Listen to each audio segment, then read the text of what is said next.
Hey, architecture firm owners and emerging leaders. Get ready for unparalleled insight into the development of a world-class architecture firm and a worldwide organization driving the digital transformation of the design and construction industry. With Build Smart, the podcast that's changing how our profession operates.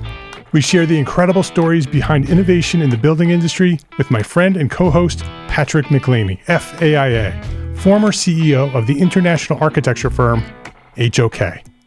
You know, Yamasaki's office or firm lasted during his lifetime. And when he passed away, I think that was the end of the Yamasaki office. Helmut did not want that. He wanted a firm that would live out and grow beyond the founders.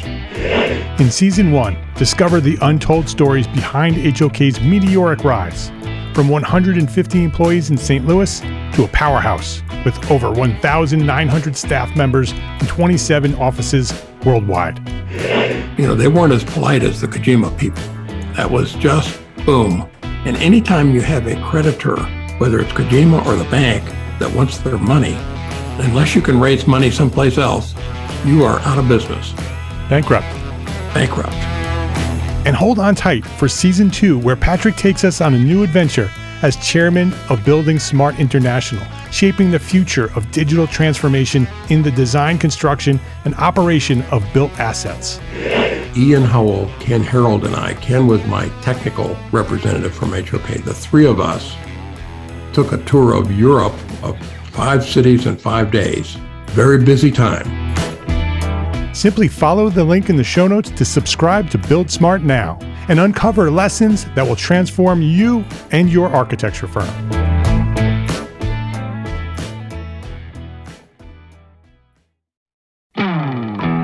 Hey, architecture firm owners and emerging leaders.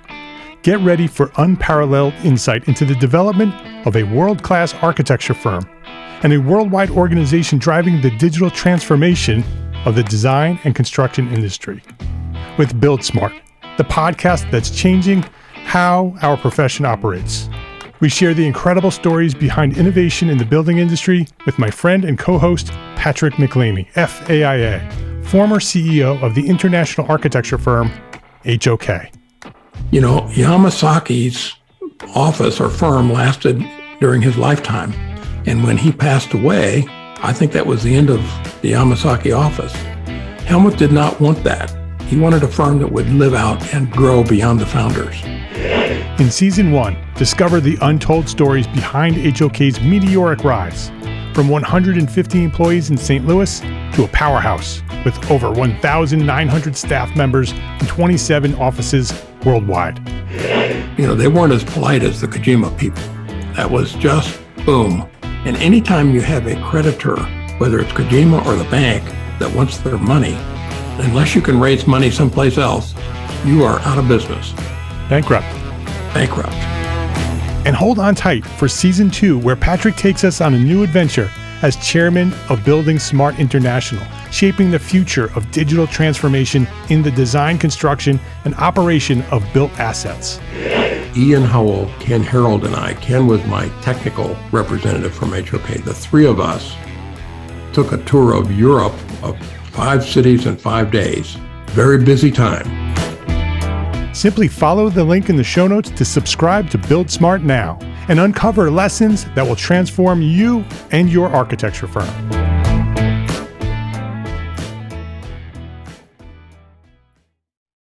You're a busy entrepreneur architect.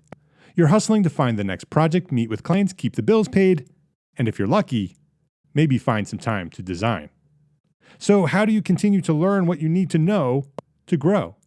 How do you find the information and the training you need to become more effective, more efficient, and more successful in business?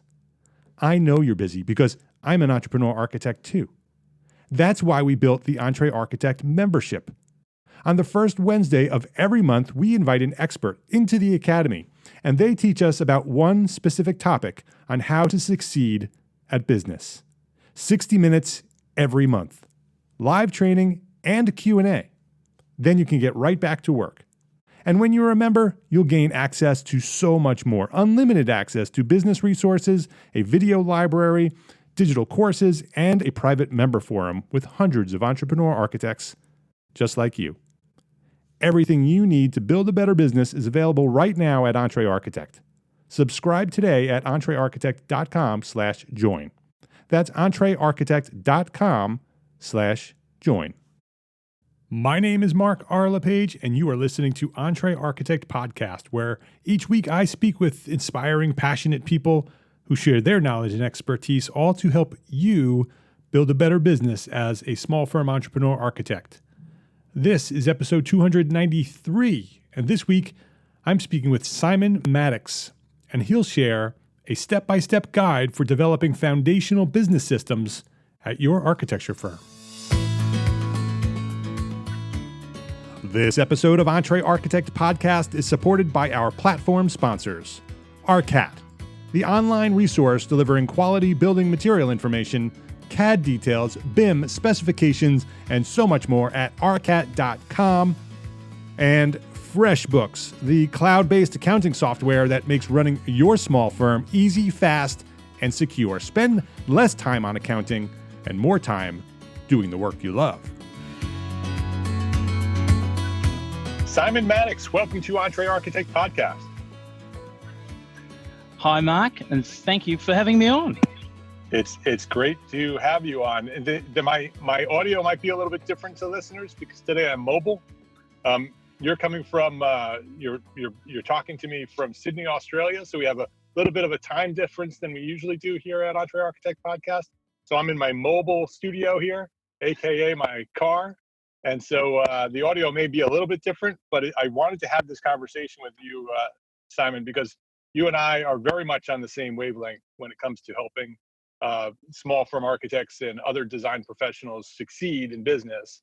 You're doing some great work over at Practically Partners, and I wanted to have this conversation and share it with the audience. And so that's why we're in a different location recording this at a different time. And so listeners may be hearing a little bit different audio today. I just wanted to mention that. And before we get started, let me just introduce you a little bit.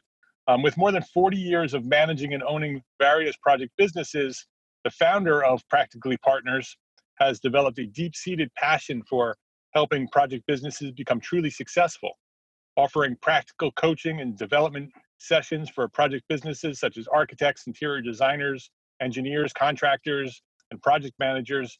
He helps leaders measurably improve their success and prosperity. All the way from Sydney, Australia today, Simon Maddox is with us at EntreArchitect Podcast. Simon, I just shared a little bit about you, and I do this with every guest that I have. I sort of give a brief intro, and then I ask about their origin story. And I want to know your origin story too. You've been in the business for a long time, and I wanted to hear your story about where you discovered architecture and design and engineering and that whole world of what we do here. And what inspired you to follow that path and give us that story of the journey from that point to where you find yourself today. Okay. Look, the journey towards architecture and design, I guess, kicks off early on at school, like a million other kids out there. Had a Meccano set, you built things, you did Lego, all of that, you know, building structures. You got involved in all of that arena. I really enjoyed it. I left school with good grades, but not a great deal of a notion about where it all went afterwards. And I had a choice of either doing architecture or interior design. And the interior design course actually started about 4 weeks before my architectural course was to start. And so I thought, well, look, I'll do 3 or 4 weeks of that, launched into it. And I enjoyed it so much, I said, I think I'll dump, I won't go on with architecture, I'll stay where I am. So, look, it was a 4-year course. I found it was something that I had definitely found my kind of niche in the world. I related to it. I was successful in getting that work. Lecturers were giving me part-time work while I was going through because I was picking up what I was doing pretty well. And I I left university at the time that basically Australia was in a recession, and the standard joke of finding a good, how do you find a really good architect was hail a cab. And so it wasn't a great time to be entering the profession. However, again, I was fortunate, picked up a job with one of the major builders and design companies in Australia. And but within a very short period of time, I was asked to actually set up a design division of an architectural practice. That I found, really challenging. It was there wasn't a lot of guidance, so I wasn't being mentored. How did you make that transition? You really just nut it down to common sense. You just got logical. In fact, if I wind the story back a little bit, I've been an entrepreneur from the age of 13. I started my first business at school making custom surfboards with my neighbour. Oh, cool. And what started out as a small-time thing, over the last 4 years we were going through school, from 13 through to, whatever it was, 17, we wound up supplying, 4 different schools, 50-odd kids with new surfboards. And, it was a grounding in the whole idea of there's a process to build things. You don't just start somewhere. You have to construct it. You have to plan your processes, plan production. You have to do your cash management. You had to do your cash flow management to buy your materials. We're doing all of this as teenagers. So you learn those early lessons in business early. Yeah. And it's, I guess it's referred to almost as street smarts. You just, you realize these are the fundamentals, and you can never lose sight of those fundamentals. Yeah, so, and those are the things that when we go through architecture school and we decide we're going to become architects, and and start our own firm. Those are the fundamentals that we have to learn too, right? Those are the things that we're not taught in architecture school. Yeah, and so which is why people follow EntreArchitect, and we've built a really great community here of architects sort of seeking that knowledge. And so that's in every business that we small business owners, like even surfboards, it's all the same business fundamentals that we're seeking. Absolutely, and they are fundamentals, and they have to be kept in that context, that they are fundamental to what's required. And failure to deal with your fundamentals will see you in a world of pain. And all the good wishes in the world and all the great magazine shots you think you've got won't fix those fundamentals. Right. They're just they're the dressing, they're the icing on top of having a good business that is commercially sustainable. You have to keep running. You have to keep things moving forward. And if what you're doing can't maintain and sustain itself over the long term, then you're missing some of the fundamentals, and you need to go back and address those fundamentals. Right. I've digressed a bit, but it is kind of the essence of what I really would like to talk about. Exactly, and I want to get there, but I don't want to skip over your origin story, because people enjoy learning where our guests come from. So you found yourself now leading a design firm. Correct. And sort of at the age of 25, the firm was actually it's interesting. The firm was fundamentally in crisis mode because it wasn't following business fundamentals. And so when I took over the management of it and the running of it at 25, there were 3 of us. And over the next 5 years, I built that up to 25 architects and designers. And, we were turning over multi-millions with, not only our federal government and state government, but, large multinationals. Bank of America was a client of mine out here. In fact, at one point I had 6 of the 10 largest financial institutions globally with their office work in Sydney under my control. And it was a great time. It was really exciting. But the thing that I guess the tipping point for the business, that small business at a young age, was arrived at the point where it was no longer. It wasn't just a great design studio. In fact, my objective when I set out with it was it would be a great business that produced great design, not a great design studio that might turn into a business. At 25, how did you have that wisdom? Because that's a pretty wise viewpoint when you come into a situation like that, thinking that, okay, this is not a design business. We're going to build a great business that does design. How did you know to do that? Was that just from your past knowledge? It was two aspects. One, my past knowledge, but two, also the fact that I had no backup. I had no other fallback. It wasn't a case of someone will bail me out if this goes wrong. It had to be. Yeah. I was the final backdrop to that whole exercise, and it had to work. And so it was about risk minimization. How do you minimize that risk? You make damn sure your fundamentals are happening. And the thing that really started to get to me and as the numbers grew and as more and more people joined the firm, was how do you maintain the culture, the standard of work, and the essence of what it is you're trying to do, and all of the core values that you kick the business off with. How do you transfer and have adoption from everybody else? And it became very clear when you're making the same speech and doing the same thing with a different person each time that you're going, I've got to start to get systemized about what I'm doing.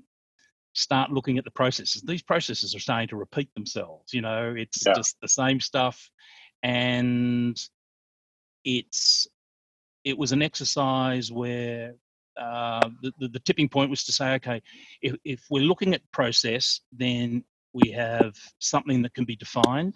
If you've got something defined as a process, you can start to look for a system that can help you get through that. And it was also fortunate that at that point, the PC and the Macintosh sort of computer was available, that there was computing power on the desk. So you suddenly went from doing hand compiled spreadsheets into formatted spreadsheets, and the world opened up. Suddenly the accuracy came into what you were doing. And I was one of the very first people that sort of sat there and said, how do we take this a step further? I started to design databases that would take over the really mundane. And I was looking at what the biggest loss makers in the business were. And for us, contract administration was the biggest loss making or time consuming activity. And because there would be an error in it, you would have to go back over the whole thing and redo it all again. And that would happen multiple times until you found the right answer, or you had it accurate. And so systems and processes allowed me to standardize and control all of those outputs. And not only for me, but every single person, all 25 of us, could do the same thing and get the same result. And therefore, it wasn't just individual silos of people doing their own thing. It was genuinely a group standard. And that things such as time management, I mean, when you're, for small architectural and design firms, time is money. And I'm not kidding when I say that. It is genuinely, your time is money. And an hour spent trying to find a lost file costs the business exactly the same as an hour spent on developing a sketch design for a $5 million job. It's, for one of them, you've got a revenue stream and an outcome. The other is just absorbed and disappeared with no real benefit. Same cost to the business though. Yeah. And today you're teaching this. Today you're a consultant. People can hire you to help with their businesses go through this process of setting up systems and processes and become a better, more successful business. That's what you're doing today, right? That's the objective, is to sit there and I'm saying, well, look, I had all of this knowledge, I've seen it work, and I know what the outcomes are. So I'm not just licking my finger and putting it in the breeze and hoping that it will blow the right way. I'm sitting there and saying, this is structure. In fact, my one of the catch lines is, it's freedom through structure. It's not structure for structure's sake. It's structure so you actually have the freedom to do the creative work you want to do, and you can be funded for it. It's how do you address the 95 or 98% of the job that is repetitious, done before, is the technical part. It's the grind that makes the 2% of creativity happen. Yeah. And so how do you have that time? If you can buy the time, if you can make your systems work, you gain your financial stability, and from your financial stability, you're able to sit back and say, okay, the firm can start looking at design work we want to do, and we can be more systematic about how we market to get that work in. It allows you to say, bring in more resources if you start to scale, without the idea of saying, I'm going to have to train them all up, because your systems are the method that gets 80% of that message across. There's going to be some fine tuning, but the fundamentals will be on market, on target, and therefore it's. And this is and I probably should make this point. This is where most people go, oh, it's not worth the effort. I just do it as it comes, and we float along. And I understand how that happens and why it happens. However, it's actually a dead end road. You're paddling yourself into a box canyon to which there's no way to get out other than to backtrack and go over the steps you've already done. And it's not a commercially sustainable position to find yourself in. Yeah. When I first started with EntreArchitect I actually started it as a personal blog in 2007. I relaunched it as EntreArchitect in 2012. And early on, when I would talk about systems and processes, I would very often get architects saying, I don't want that because it's going to stifle my creativity. I don't want anything that's telling me what I need to do and how to do it, because then I can't be the artist that I want to be. But over the years, I think through the internet, and I would say probably in our community, a lot of them just hearing me say it over and over and over and over and over again for 10 years, the sentiment has changed. I think architects now, small firm architects, entrepreneur architects, understand that they need to do this. They need to put in systems and processes, but I don't think they know how. That they get frustrated that I know I need to do this now. I know in order to be successful, in order to design the architecture that I want to design, I need to build a business, but I don't know how. So how do they do that? Where do they start? Okay. Well, Mark, in the same way that you've gone through and you've built your own systems to help to offer that advice and how it goes through, I've gone down that same road, exactly that same road. And sorry, let me go back to the point that you raised in that discussion where you're saying, architects saying, I don't want to stifle my creativity. My counter argument to that is, I'm not here to stifle your creativity. I'm here to actually encourage your creativity. I'm going to buy you the time you need to be as creative as you can possibly be. Explore as many options as you can to meet your client's brief. But you've got to have time to do that. And to have time, you've got to be able to afford it. And you can't afford it if the business isn't supporting you. If you're fighting your business as well as trying to get your creativity done, your creativity is dead meat. It's shrunk down into such a small gap that it becomes a footnote in history. It isn't the fun bit. It stops being fun. Yeah. Because you're caught up with everything else. You know, the complexity of everything else overwhelms you. So I guess the message I push out to the people that are interested in what I'm doing is, how do we simplify that complexity? Right. And simplification comes out of that structure. And so coming back to your last point, your last question, how do I go about it? Well, I go through a program which I refer to as, back on track, getting back on track. Back on track. Back on track. As soon as though they know where they want to go. They know how they want to go. In fact, life has just rushed in, as John Lennon said, life has rushed in, and while they're busy trying to do other things, That's right. It takes over. So how do you get back on track? I guess I broke it into, to me, the simplest way to do it was to break it into 3 stages. And I define those as: stage 1 is position, stage 2 is simplify, and stage 3 is improve. Now, what's involved in those? Stage 1, in position, you need to know where you are right now, which is, are you commercially sustainable? What's the tipping point? What would you have to do to tip it from being not the business that you want to the business that you want? And here I'm talking not about design, I'm talking profitability. So this is a financial tipping point. Yeah. So what are the 3? How can you modify? There are only 3 financial variables in every practice, and they are revenue, variable expense, and fixed expense.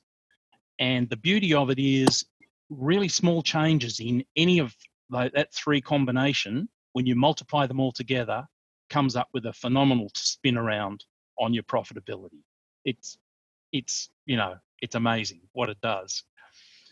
The third part of the position then is that a lot of people, and it always surprises me, they actually don't have a direction. They haven't got an end goal as to what their business is going to look like when they're finished with it. Right.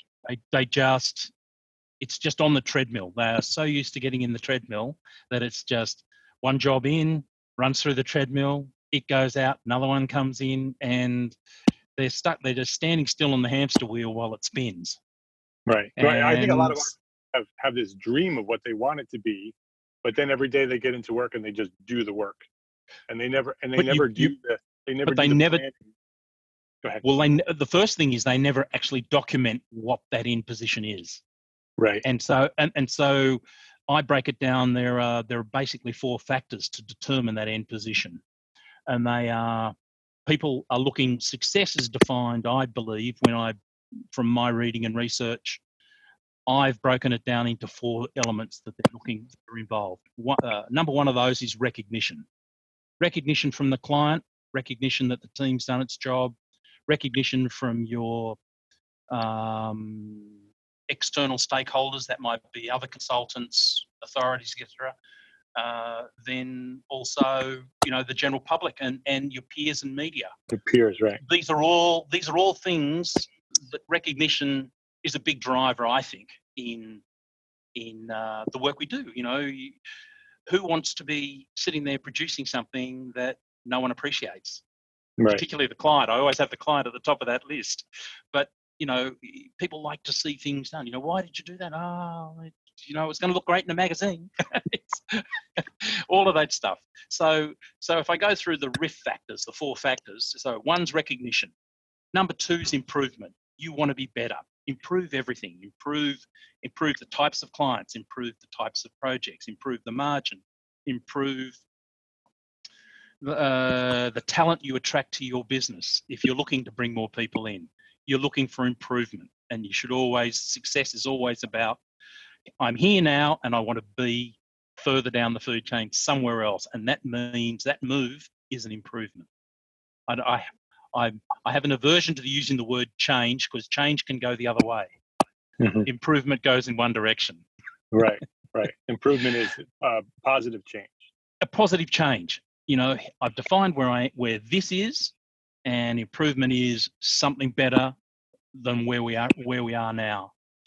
And for me, just digressing a little bit, for me, improvement is not focused on problem solving. Problem solving's short term, and in fact, you're probably kicking the same can a bit further down the street, and then it's going to reoccur. I'm totally focused on solutions.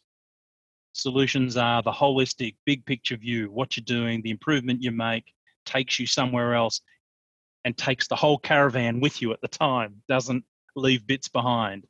So anyway, that's improvement. The other two factors are freedom of time, which I briefly touched on, to say, the success you want is to have the time to go and pick your son up from rowing after work, or I have the freedom of time to do the research into the jobs that I want to work on. I have time to do more design development, creative work. These are the freedoms of time that I'm talking about. Yep. And then the other one, which is normally what most people immediately go to when they talk about success, is financial freedom. I've got a sustainable income. I know the business can generate a good revenue. I know I can do it profitably. What am I going to do with that money? Do I take it out as personal wealth and, set myself up for life? Do I plow it back into the business for its growth? Financial freedom is common on everyone's hit list. But again, it's about actually defining these things. If someone turns around to you and says, I'm a practice of 2 people or 4 people now, but, I'd like to be earning $1 million a year, I'd sit there and say, no problem. Let's put that into the algorithm. Right. And do you realize you're going to have to be turning over to be making that level of profit margin? You're going to need to be turning over around about, $80 million to $90 million worth of work. Now, to do that, you're going to need a staff of, right. You're going to need a staff of 30 odd people. And to do that and to build to that and to have clients with that sort of resources, how are we going to go about doing it? So I'm not saying don't have that as the dream. I'm just saying, having set the dream, then you work backwards and construct all the steps you're going to need to make to reach that dream. But that's not to say you shouldn't pursue it. Yeah, exactly. They're everybody has a dream, and the big firms, KPF, SOM, they all started with a dream too, right? I mean, absolutely. We're actually going to have Gene Cohen on the show in a couple of weeks, and I'm going to talk to him about how he built KPF and that dream of building these big buildings. And that's, that those architects had those dreams too. And so, yes, it's possible. You just have to figure out how to do it, figure out the steps that it takes, and then execute on that. Correct. But one of the first steps there is to actually define it and document it so you have a record. Because what happens is, if you don't and you say, oh, but it's in my mind, I know what I'm striving to do, what happens is the world rushes into your world and starts to pervert it down different paths, and you lose sight of or track of, or you re-modify the picture. Nothing wrong with modifying the picture, but know you've modified the picture is the point I'm making. So define it to start with, and then if it starts to change, not a problem, but know how much it's changing and start to look at the implications of that. We will be right back to our conversation after this quick break to say thank you to our platform sponsors here at EntreArchitect, ARCAT, and FreshBooks. It's what many professionals in architecture dread: editing down a manufacturer's specification. Don't you hate that? You're staring down a 54-page specification and you really only want one product and all its attributes. That's it. There's a better way. And it's not throwing the entire specification into the project documents. No, it's ARCAT. ARCAT's Spec Wizard. SpecWizard is a patented, one-of-a-kind automated spec writing tool that allows you to specify a product in minutes, not hours. Just select the products and the options you want to specify and generate a 3-part CSI spec in minutes.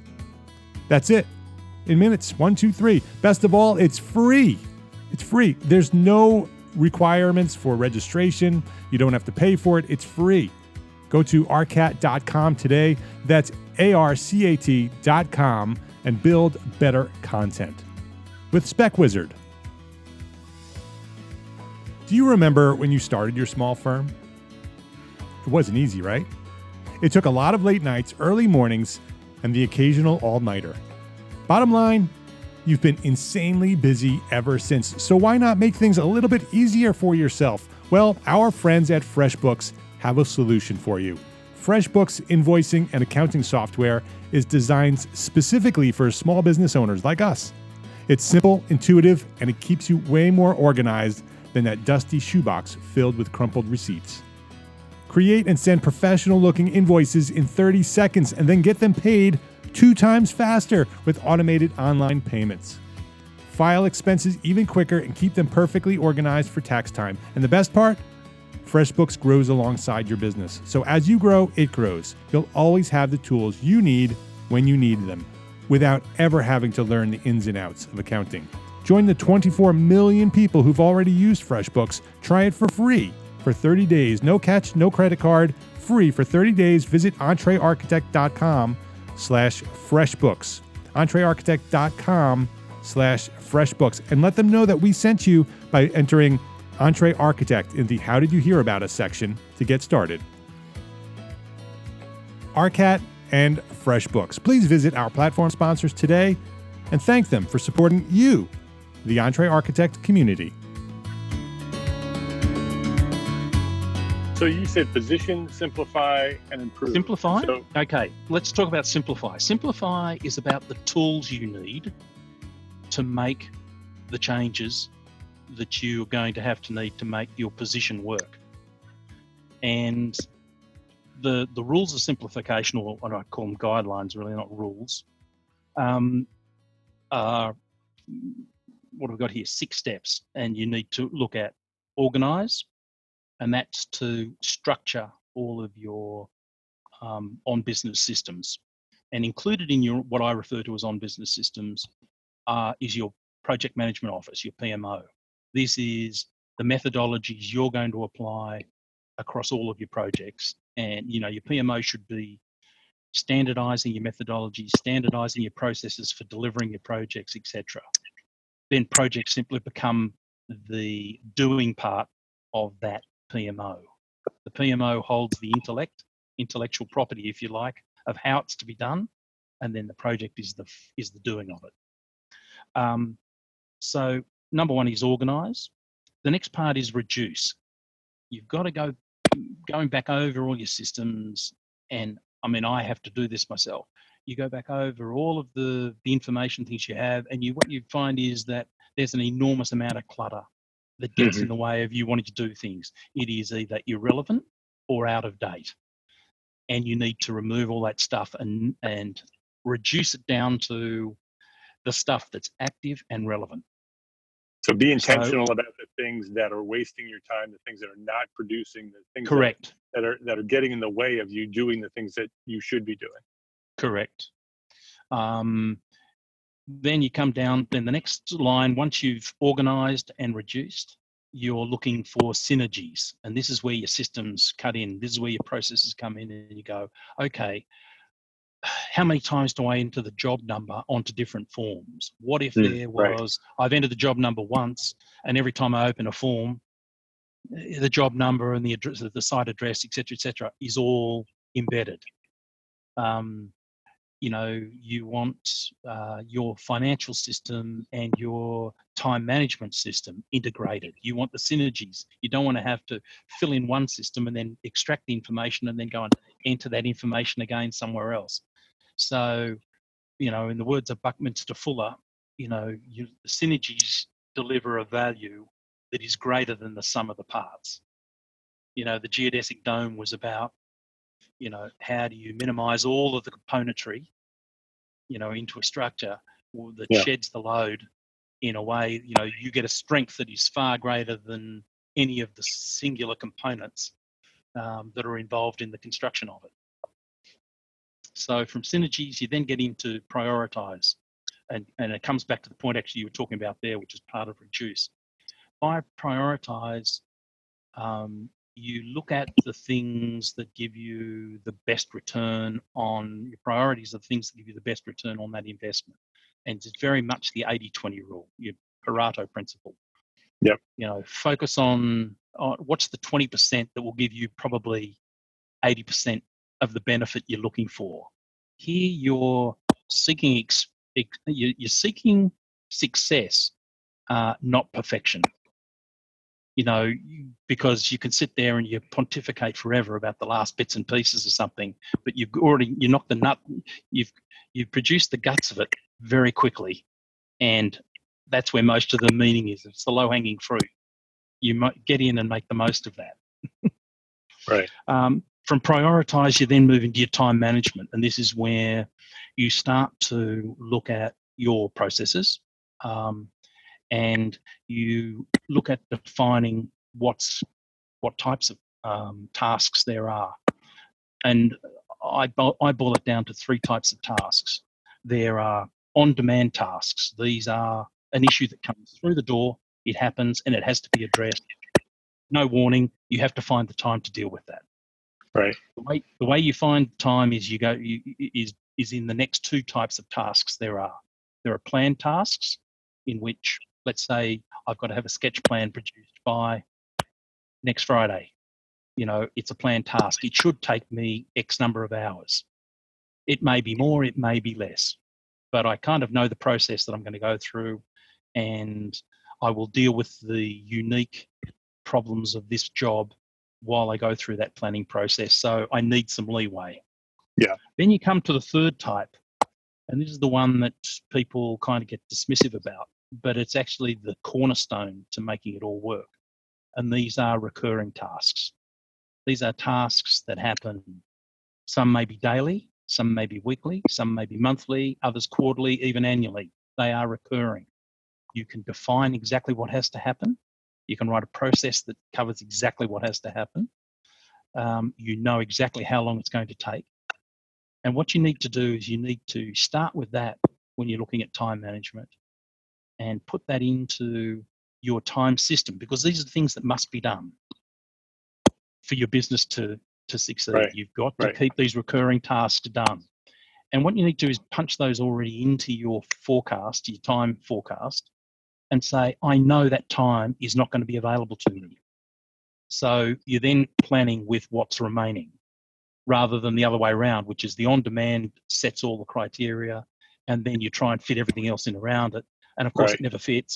It never fits, so you never do it.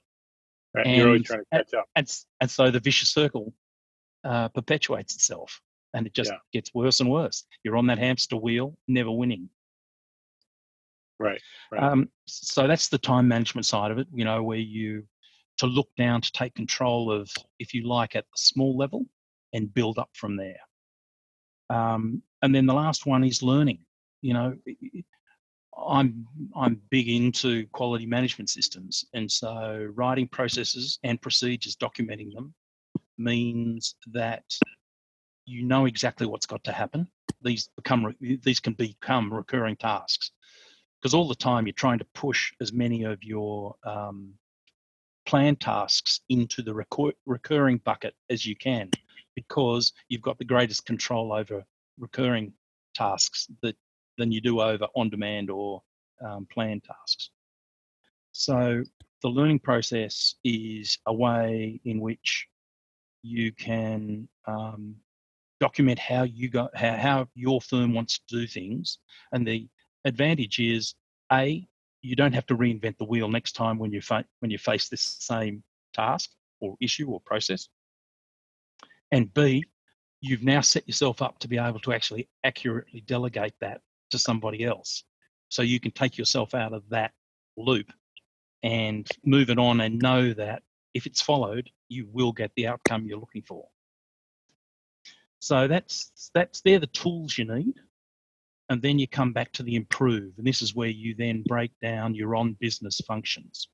And I've defined those, if you like, into a minimum group, which is business management, which covers the overview of the business, the leadership, the culture, all of the things that it's strategic in nature.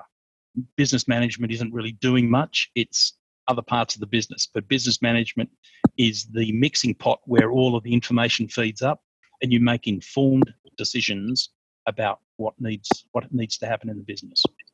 Right. Okay. Second part is that sits right underneath it. As I've already mentioned, I'm a big fan of quality management systems because it's a way of defining what you're going to do, how it's going to be done, and then you're not having to carry all of that information in the front of your head. You actually have a method of being able to refer to it and reuse the knowledge you've already gained. Then the third part of it is your financial management. That's fairly self-explanatory. However, a lot of people overlook the fact that what they should be pulling out of that every week is their key management accounts. And these are quite different to the accounts your accountant or your bookkeeper wants to produce. They want to just say, oh, it's a P&L, it's this, it's that. You're looking for the variables between, were we on budget for what we thought we were going to spend? And were we on budget for what we needed to produce in revenue? And are we able to invoice for our earned value? So for the work that's been completed in the time period we're billing for, how much work was completed, and Right. Are we billing for that? We've got to recover that money, not leave it to some mystical future point. It's about cash flow. Yeah. So key performance indicators. And Key performance indicators, and it should be no more than 8 lines of information, but they're the key lines, and this is the amount we're out by in hard numbers and in percentages. Someone says, oh, we're out by $1,000. You go, for a really big firm, they turn around and say, well, that's 0.5%. It's not a big issue. Right. You're a small guy and you're out by $1,000 at the end of the week. You're not paying yourself a wage. That's it. Your wage has just vanished. So that's an issue. So we go from financial management on to marketing management, and marketing management is it's the ugly kid in the corner that no one wants to talk to. It's and the reason being is they go, oh, marketing, sales, I don't like any of that stuff. It'll just, I'll do it when I can. And the danger with that is that if you're not completely consistent, and this is definitely a recurring series of processes and tasks, it is recurring. You can define what you're going to do in advance, and you just need to hit those numbers, and it's about consistency. People say, because they get on the project roller coaster. We all know it. You get on the project roller coaster and suddenly there's a high and everything's great. And then it suddenly drops off and you're in this whole world of pain. Yeah. And you get to the end of the ride and you turn around and go, well, what's next? Yeah, I think we're all familiar with that. And if you haven't got something feeding that work to you or those opportunities to you,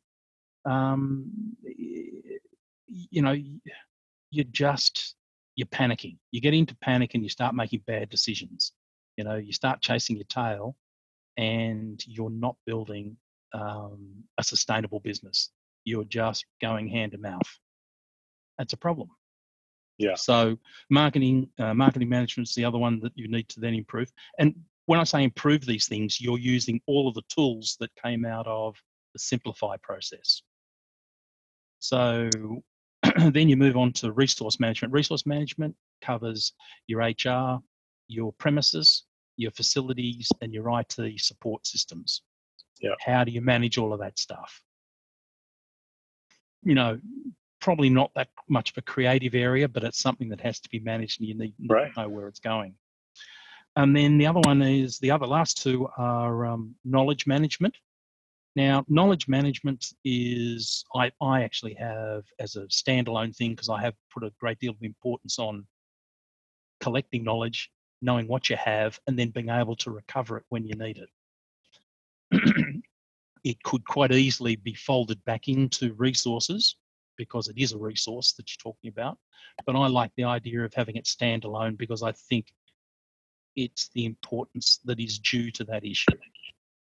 And then the last one is your PMO, your project management office.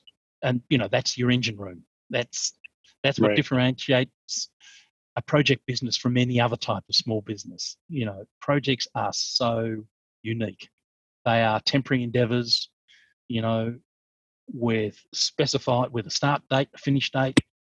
They have specific objectives, and those objectives have to be met within the constraints of time, cost, money, risk, quality, and you need the tools of communication, stakeholder management, and all that stuff to form it up. But that shouldn't be washing around in your head. Again, that should be coming down into something that is your IP. It's the company's IP, and it needs to be in a location where it can be reused and shared, and the consistency gained from that is where the money lies. This is when you start to ramp up the amount of work you do, the type of work you do, because it's predictable, what the outcomes are going to be, and you know how much time it's going to take to deliver it. And it's a process that also allows you to be continually learning. There should be continuous improvement. Every time you might have written a process and then something comes along and you find a better way to do something, well, then you come back and change the process. Or maybe you bring a new person into the business. And my standard thing used to be to everyone that I used to bring in was, we've got our way of doing it here. Follow it for 3 months and then come back to me with anything you think you can improve on. And we will assess it. And if it's better, your way will become our way and everyone will follow it. Right, and you just roll it into your system. And you roll it into your system, but it's a system that's constantly evolving. Yeah. It's not just set and forget and sit up on a shelf where no one looks at it. It is a dynamic working function within the business. And those 7 elements that I've just described are what I call the on-business activity. Now, that should be taking up, if you ask most of the listeners and the people you're dealing with, and you say to them, just off the top of your head, some have timesheets and they'll give you an accurate answer. A lot will just pull a number off the top of the head and they say, I think it's probably about, 10, 15% of my time on that. If it's not somewhere in the order of 25 to 30% of your time, you're in trouble. You're not getting it done. You're cutting yourself short, and you've got a business that's not operating properly. So if you accept that it's going to be, 25, 30% of your time, take that out of all of the hours available in a year. And then if you know what your revenue has to be, divide the remaining time into that, and you'll come up with an accurate hourly rate rather than an hourly rate set by what you think the industry what you think clients will deal with, or what you think the industry will deal with. And I'll tell you, they're very different numbers. Yeah, that's the one thing I know for truth. That's the one truth I know. Yeah, you anticipated my question.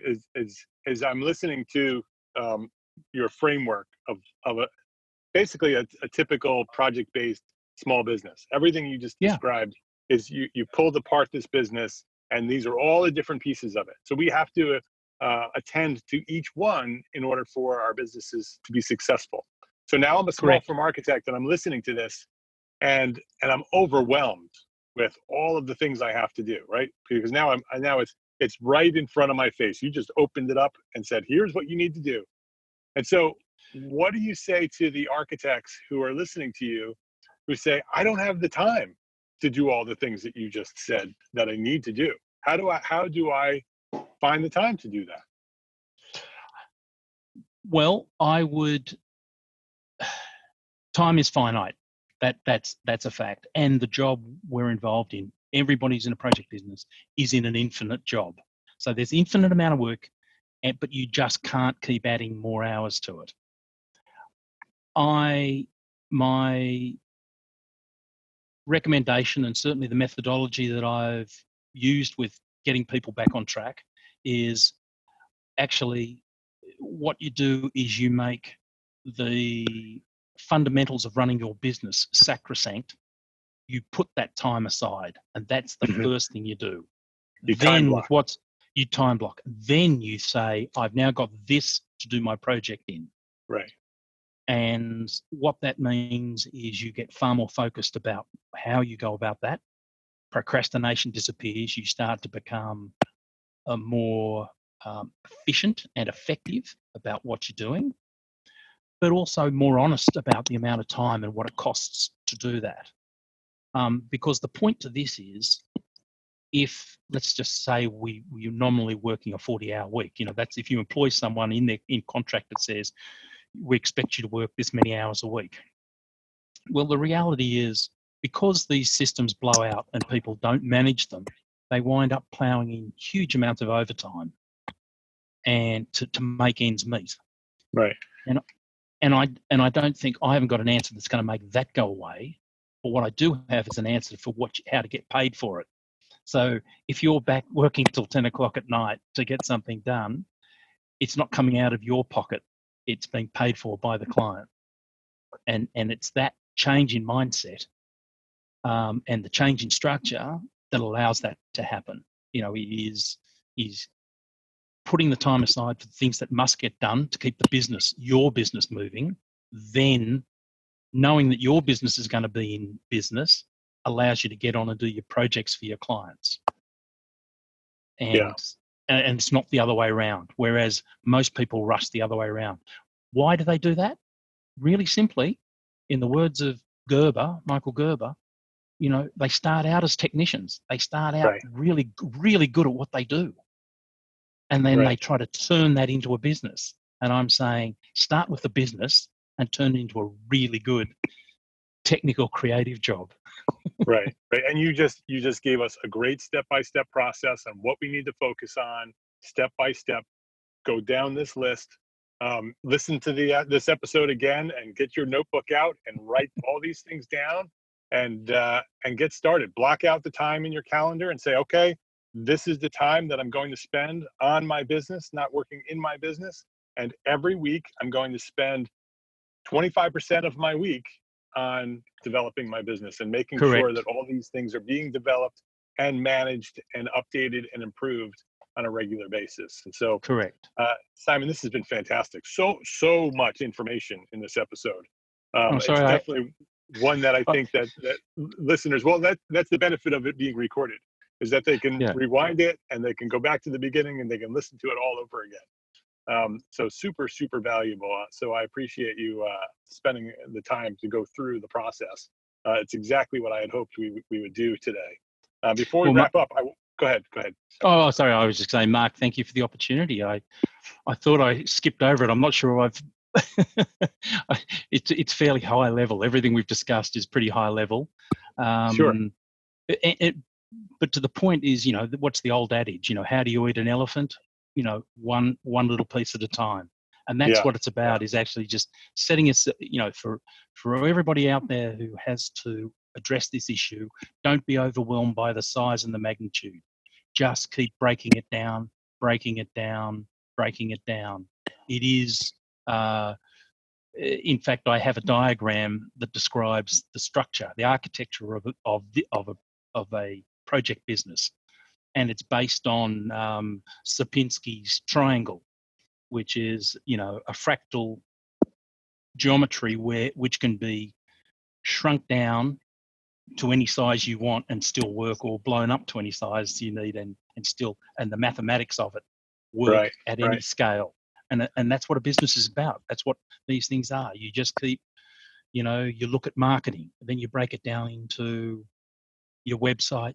What am I doing with my website? What am I doing with social media? What am I doing with, promotional work, blah, blah, blah. And then you break each of those down into its little pieces, and you break it into pieces you can deal with. Yeah. But you've got to put the time aside to then deal with the bits. Yeah. I remind listeners very often that it's about small victories. It's about being intentional about this, that I'm going to do this.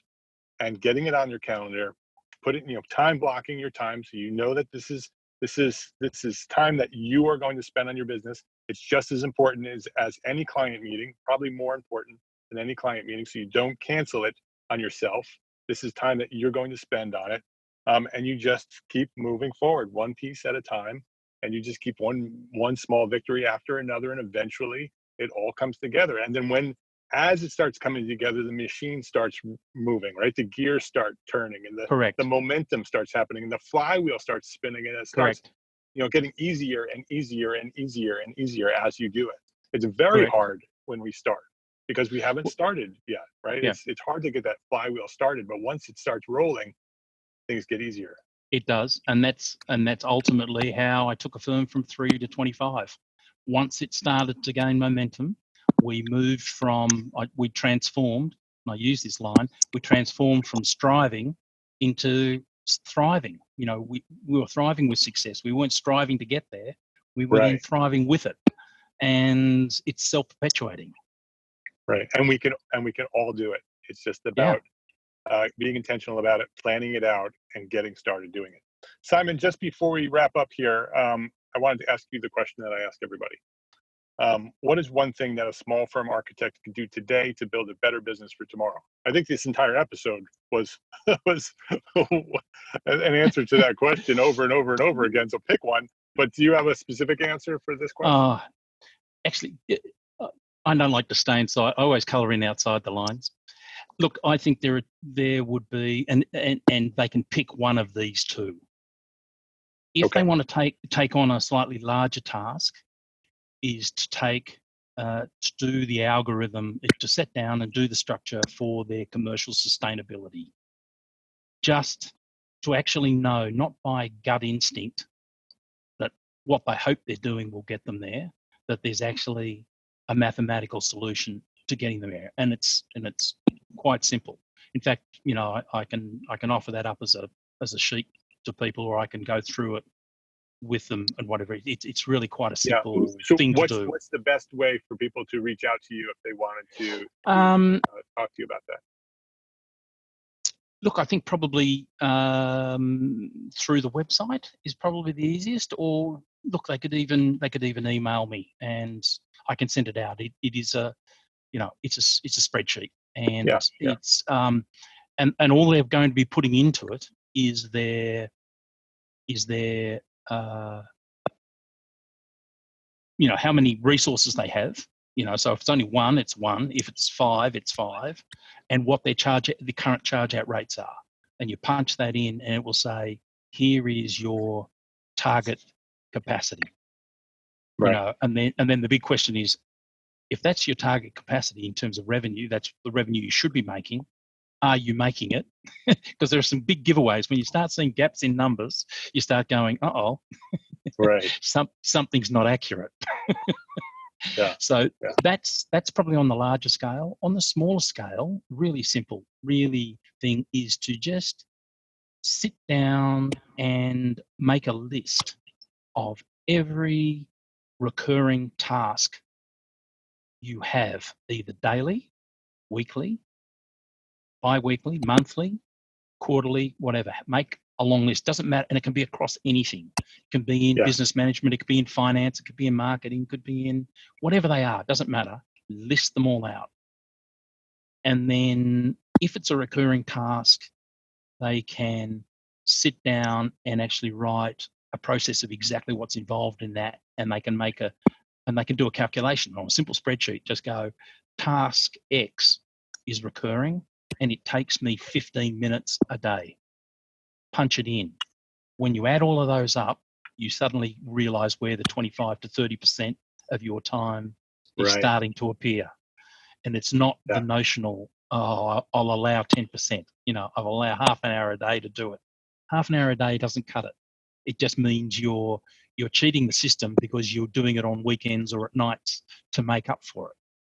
And as I've already gone through it, it should be at the front end. Your business should be at the front end. What you then produce on the projects should be, how do you fit that in and make it pay after you've dealt with keeping the business going? Right. You want to build a flywheel, not a hamster wheel. Correct. I like that. Yeah, I just thought of it. You're welcome to use it.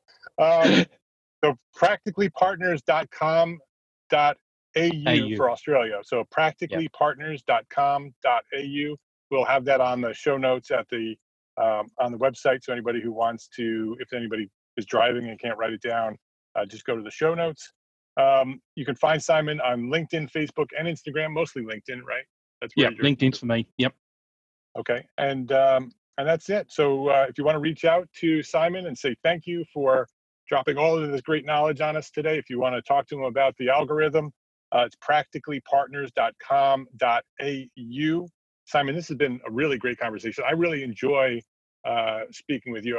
We've spoken in the past, and I think that you and I are on the same mission. We want to help small firm architects and other design professionals become better at what they do so they can have better lives. Because I think that when architects, specifically small firm architects, build better businesses, they're actually improving the world because they are better at what they do, and architects are the ones that are building our world. So I appreciate you for what you're doing, and I thank you for being here at EntreArchitect Podcast. I thank you for the opportunity. Thanks, Mark. It's been fun.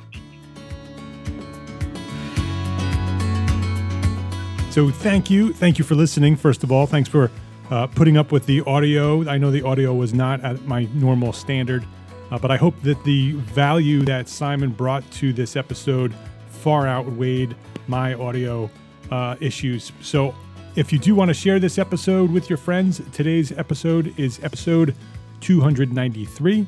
So if you want to share this link, EntreArchitect.com/episode 293. I think Simon shared a tremendous amount of value here. I think this is one of those episodes that you may need to go back and listen to over and over again in order to get everything that Simon shared with us. So much information. So please share it with a friend, with someone that you think may value what Simon shared with us today. EntreArchitect.com/episode 293. And if you're looking for a simple, efficient way to learn what you need to know to grow your small firm, then join the hundreds of other entrepreneur architects who've already joined us at EntreArchitect membership. 60 minutes every month, live training and Q&A, and tons of other things that we have for members. You can check that out right now at EntreArchitect.com/join. Go check it out. It's super valuable in what we're offering over at the membership. And every month, live training and Q&A. And then you can get back to work. Love, learn, share what you know. Have a great week. And thanks for listening.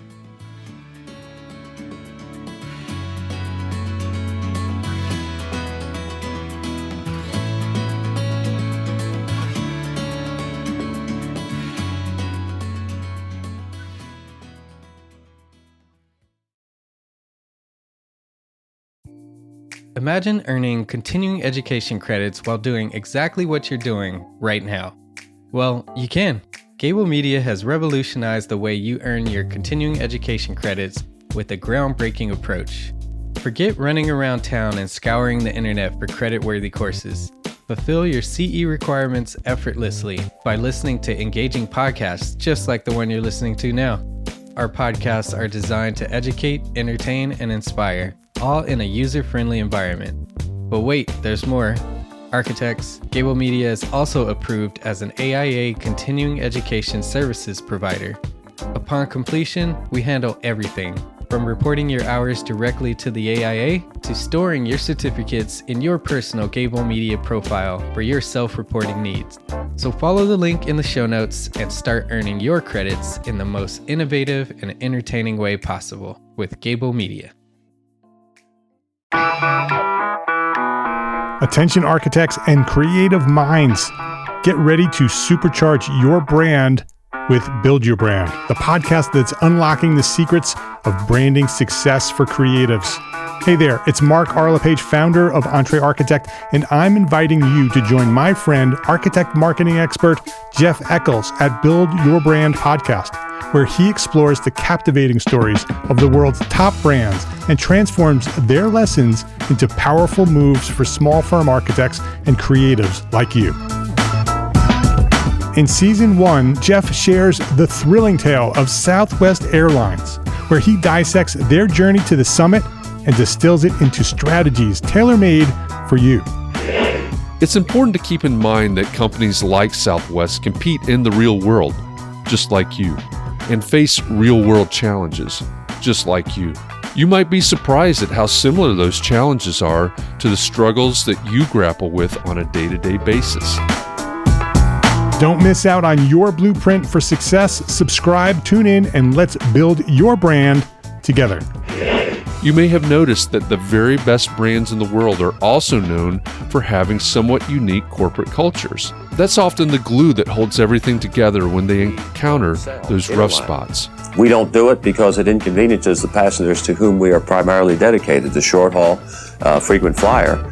Follow the link in the show notes to subscribe to Build Your Brand today. Remember, no matter the size, the journey's the same. Your brand's journey to the top starts here.